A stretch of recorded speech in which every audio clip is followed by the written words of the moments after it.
এই যে বিকেলবেলা ঘুম থেকে মা হাতে থালাটা ধরে দিয়ে বললো মৌমাছির প্রসাদ। মৌমাছি তো খাওয়া শেষ করেনি, আমি যেন খাওয়াটা শেষ করি।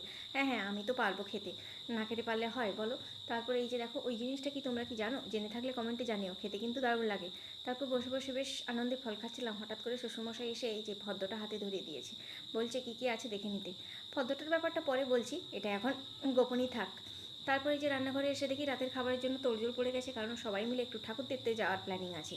তাই জন্য আমিও ওখানে হাত লাগিয়ে দিলাম। যাই হোক, সহজ কাজটা হাতে দিয়েছি, তো হাত তো লাগিয়েছি, কাজ তো করেছি, তাহলেই হবে, কাজ করলেই হলো। তারপর কাকিমারও ওদিকে কাজ হয়ে গেছে।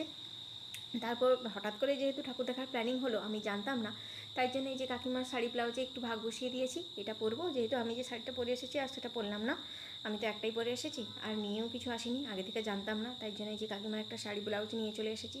আর গয়নাগাটি তো কিছুই ওর সঙ্গে দেখছি কি পরা যায়। দেখো, আমার এই পুরনো জিনিসপত্র ডাস্টবিন বললেই চলে, ডাস্টবিন ঘেটে যাই হোক এই কানেরটা পছন্দ পেয়েছি, দেখি শাড়ির সঙ্গে ম্যাচিং করে নাকি।